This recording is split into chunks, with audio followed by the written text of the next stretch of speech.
¿Qué tal amigos? Sean todos bienvenidos a un nuevo video. Vamos a estar hablando un poquito sobre el tema de la Biblia y sobre el tema de las traducciones de la Biblia. Solamente con un detalle que quiero compartir con ustedes, que está tomado de este libro, El conflicto de los siglos, que bueno, ustedes muchas veces me han escuchado mencionar constantemente en este programa.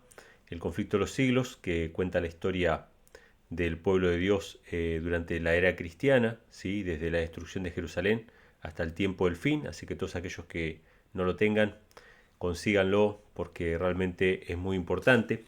Pero hoy voy a estar hablando acerca de un punto que siempre es recurrente, ¿no?, en las preguntas con respecto a qué Biblias conseguir.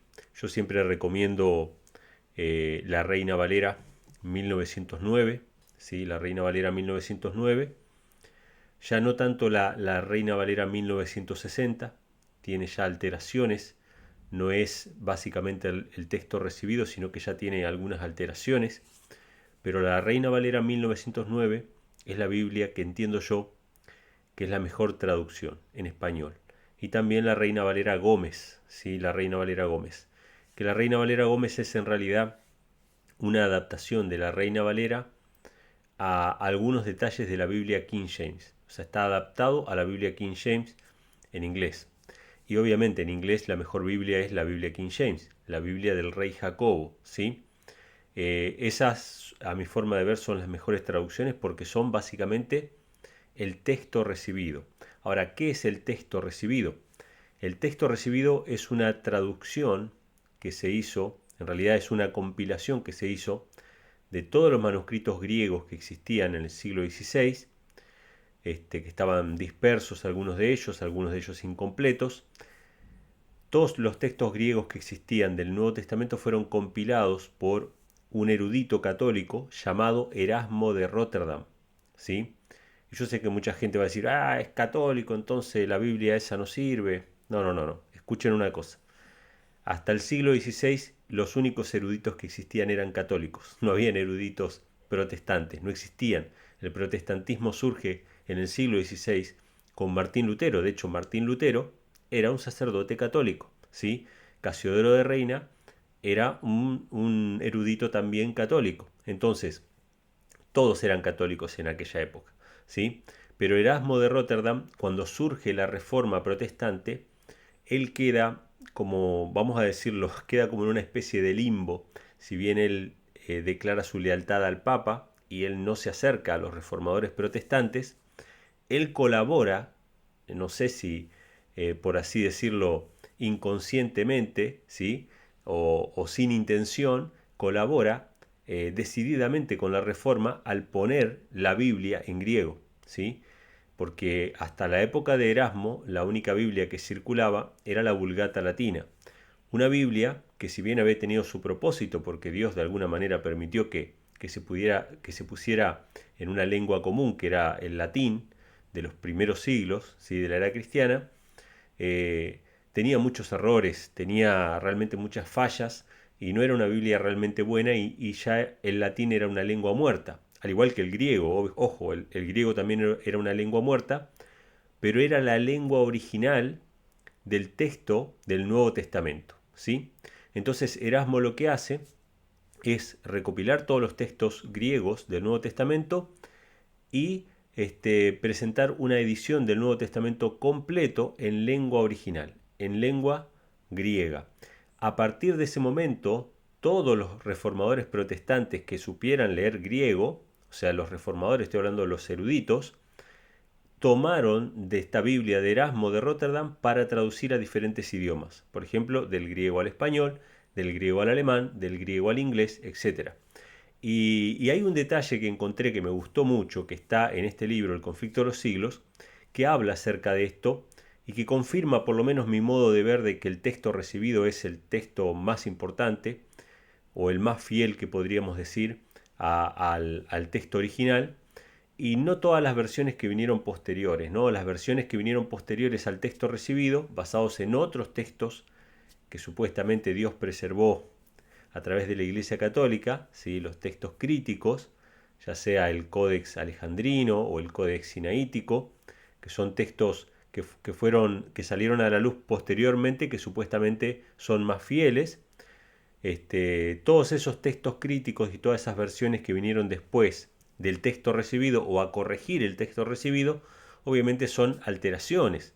Pero yo entiendo que realmente el texto recibido es el texto que nosotros debemos leer cuando nos referimos a las traducciones.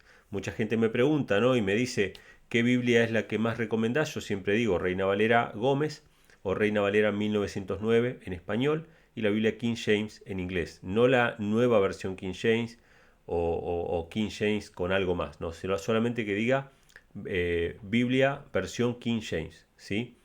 Esa es la Biblia, digamos, original, que era la Biblia que usaba básicamente Elena G. White, los pioneros adventistas, que usaba la iglesia protestante hasta mediados de 1800.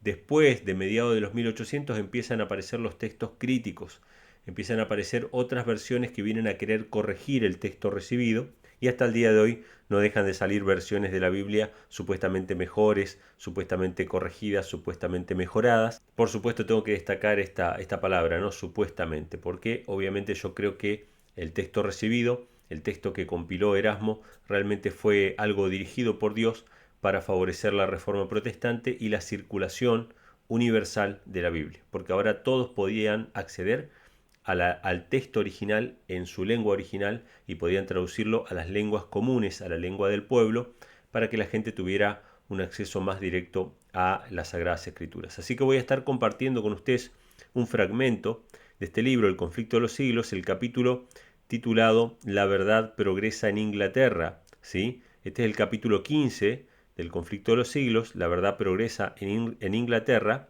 y habla acerca de la obra de la Reforma que sucedió allí, y dice así: al mismo tiempo que Lutero daba la Biblia al pueblo de Alemania, Tyndale era impulsado por el Espíritu de Dios a hacer otro tanto para Inglaterra. Y ahora fíjense lo que va a decir, el detalle importante viene a continuación, dice: la Biblia de Wycliffe, Wycliffe fue el primer reformador protestante, se lo conoce como la estrella matutina de la Reforma, fue un reformador inglés, fue el primero en poner la Biblia en inglés o parte de la Biblia en inglés.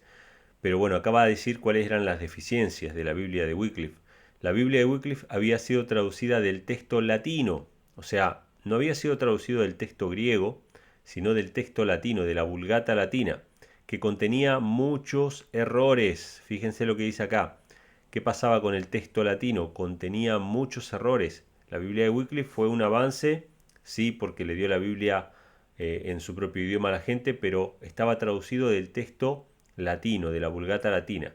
Dice, no había sido impresa, o sea, todavía no estaban los avances de la imprenta en los años de Wycliffe, o sea que eran copias hechas a mano, se tardaba muchísimo tiempo en hacer copias, eran sumamente caras. Dice, el costo de las copias manuscritas era tan crecido que fuera de los ricos y los nobles, pocos eran los que podían proporcionárselas. O sea que realmente la obra que había hecho Wycliffe, si bien había comenzado un trabajo para llevarle la Biblia al pueblo, era un trabajo que había quedado en el camino, digamos, era muy deficiente. Tanto porque la traducción que se había utilizado, que era la Biblia latina, no era buena, tenía muchos errores, y tanto también porque no era fácil de distribuir, eran muy caros los ejemplares porque se tenían que copiar a mano, o sea que tenía que haber otro impulso, y este impulso lo iba a dar William Tyndale, el reformador inglés. Dice, y como además la iglesia las proscribía terminantemente, solo alcanzaban una circulación muy escasa. Ahora, esta es la Biblia de Wycliffe. Ahora, en el año 1516, o sea, un año antes de que aparecieran las tesis de Lutero, fíjense lo que pasó. ¿Qué pasó en el año 1516? Un año antes de las famosas 95 tesis de Martín Lutero. Había publicado Erasmo, su versión greco-latina del Nuevo Testamento. Fíjense qué importante esto fue algo realmente dirigido por Dios. Un año antes de que Martín Lutero clavara las 95 tesis en la puerta de la iglesia, Erasmo estaba publicando su versión greco-latina del Nuevo Testamento. Era esta, dice Elena G. White, era esta la primera vez que la palabra de Dios se imprimía, o sea, se imprimió, o sea que eran ejemplares mucho más baratos, ¿sí?, que los que existían en la época de Wycliffe. Dice, era la primera vez que la palabra de Dios se imprimía en el idioma original. Fíjense lo que dice acá. ¿En qué idioma se imprimió la palabra de Dios? En el idioma original. Quiero hacer un destaque sobre esto. Ustedes saben que yo tuve mi experiencia también con el tema de las raíces hebreas. En las raíces hebreas, y yo sé que muchos adventistas todavía están aferrados al tema de las raíces hebreas, pero allí se enseña de que el Nuevo Testamento fue escrito en hebreo y que el griego es una traducción y es una mala traducción, entonces se ponen a inventar Biblias nuevas, Biblias que supuestamente que están escritas del Nuevo Testamento en hebreo, cosa que es falso, nunca fueron encontrados textos antiguos del Nuevo Testamento en hebreo.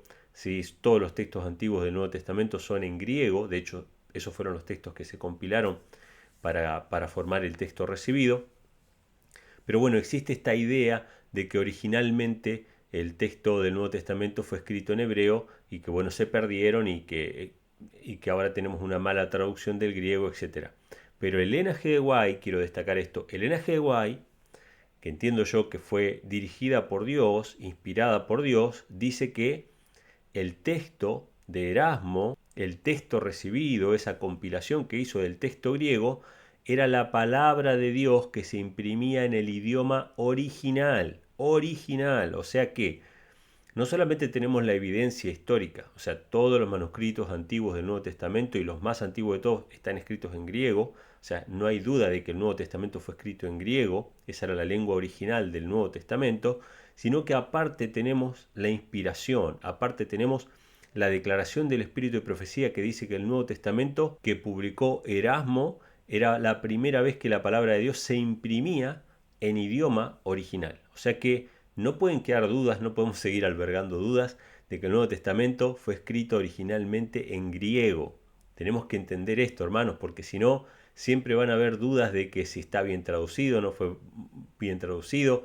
O sea, Dios hizo una obra de preservación de su palabra y usó a este hombre, este erudito, Erasmo de Rotterdam, para poner la palabra de Dios por primera vez impresa en la lengua original, dándole pie a todos los reformadores que vinieran después a traducir en lengua común, en lengua vulgar, en lengua del pueblo, la palabra de Dios directo del original, directo del original.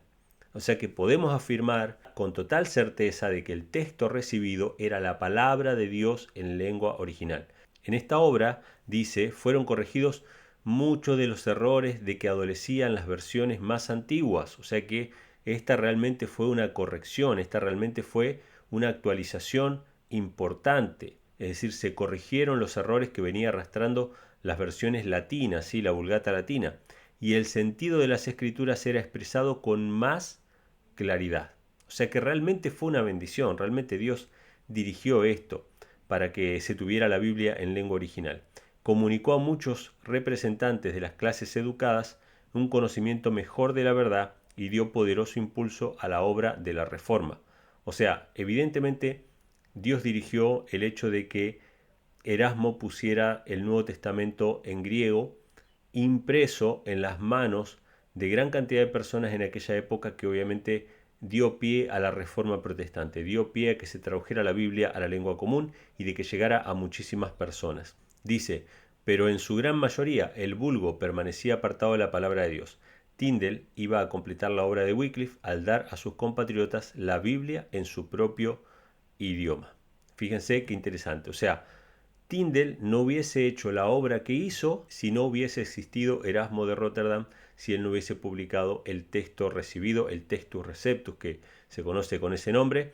Si no se hubiese publicado el Nuevo Testamento griego, Tyndale no hubiera hecho la obra que fue destinado a hacer de poner la Biblia en idioma inglés para la gente común. De hecho, el mismo Tyndale recibió el Evangelio leyendo el texto griego de Erasmo de Rotterdam. De hecho, posteriormente Erasmo de Rotterdam fue censurado por la Iglesia Católica. La mayoría de sus libros fueron censurados, fueron agregados al índice o al índice de la Iglesia Católica que prohibía los libros de Erasmo, aunque él nunca renegó del catolicismo.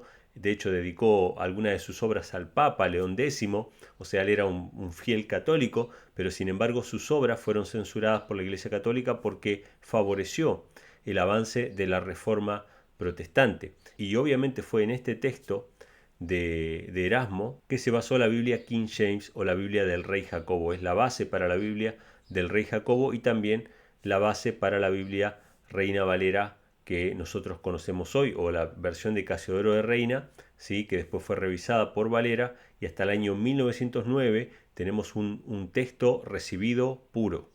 En el año 1960 ya se agregan cosas de los textos críticos, ya se empiezan a cambiar algunas cosas de esa Biblia. Por eso yo nunca recomiendo la Reina Valera 60.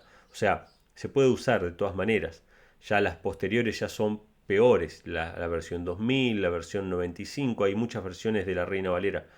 Pero yo recomiendo la versión 1909 porque es el texto recibido, es el texto que Dios preservó, ¿sí? Hasta la época de la Reforma Protestante. Y me gustaría compartir un poquito también con ustedes lo que dice William Tyndale. Se menciona un poquito acá de su vida. Dice que él fue muy dedicado al estudio y sincero investigador de la verdad. Había recibido el Evangelio por medio del testamento griego de Erasmo, lo que mencionábamos recién. Exponía sus convicciones sin temor alguno e insistía en que todas las doctrinas tienen que ser probadas por las Santas Escrituras. Y al aserto papista de que la Iglesia había dado la Biblia y que solo la Iglesia podía explicarla, ¿han escuchado esto alguna vez? El aserto papista de que la Iglesia había dado la Biblia y que solo la Iglesia la podía explicar, contestaba Tyndale. ¿Sabéis quién enseñó a las águilas a buscar su presa? ¿Quién enseñó a las águilas a buscar su presa? Ese mismo Dios es el que enseña a sus hijos hambrientos a encontrar a su Padre en su palabra. O sea, de la misma manera que las águilas son enseñadas por Dios a buscar su presa, de la misma manera Dios enseña a sus hijos a buscarle en su santa palabra. Lejos, escuchen esto, esto es para todos aquellos que todavía siguen diciendo que la Iglesia Católica nos dio la Biblia a nosotros los protestantes. Lejos de habernos dado vosotros las santas escrituras, las habéis escondido de nuestra vista, y sois vosotros los que quemáis a los que las escudriñan, y si pudieras quemaríais también las mismas escrituras. Esta era la que respondía Tyndale a aquellos que decían que la Biblia había sido dada por la Iglesia. Ustedes, más que darnos la Biblia, nos ocultaron la Biblia. Quemaron a aquellos que se atrevían a escudriñarla, y si fuera posible, quemarían también la Biblia.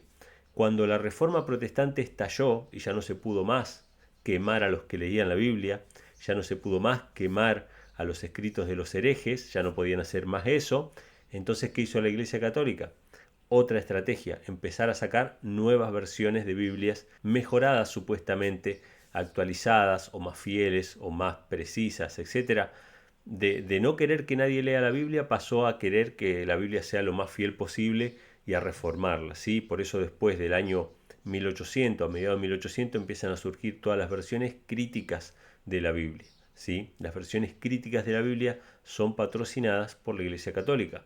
El texto recibido es el texto que hemos recibido nosotros de parte de Dios de manera providencial a través de sus instrumentos. Uno de ellos fue Erasmo de Rotterdam, otro de ellos quizá fue también el rey Jacobo, quien puso la Biblia en una lengua común para que el pueblo la pueda entender. Y es esa Biblia King James que Dios sabía en su providencia, porque en la época del rey Jacobo el inglés no era la lengua universal. Nadie sabía que el inglés iba a ser la lengua universal en el futuro. Y Dios, sabiendo que el inglés iba a ser la lengua universal, Dios guió sus instrumentos para que hubiera una versión fiel de las Sagradas Escrituras en la lengua inglesa, que de allí también se podía pasar a otros idiomas. O sea que acá tenemos el texto griego, que es la lengua original, y la lengua inglesa, que es la lengua universal. Y estas dos cosas las encontramos en la Biblia King James, en la Biblia del rey Jacobo, y tenemos su paralelo en español con la Reina Valera 1909 y la Reina Valera Gómez, ¿sí? Así que bueno, esto quería compartir con ustedes, espero que sea de bendición. Realmente se encuentran cosas muy interesantes en este libro El conflicto de los siglos, así que aquellos que no lo tengan se los recomiendo para conocer un poco más acerca de la historia del cristianismo y también saber qué esperar de aquí en adelante. Así que bueno, espero que este video les haya gustado. Si les gustó, denle a like, dejen acá abajo sus comentarios, suscríbanse al canal y Dios mediante nos estaremos encontrando en un próximo video. Fuerte abrazo para todos y que Dios les bendiga. El milenario conflicto entre el bien y el mal está a punto de concluir. Descarga tu libro El conflicto final para poder decidir de qué lado estarás. Descárgalo gratis en elconflictofinal.com.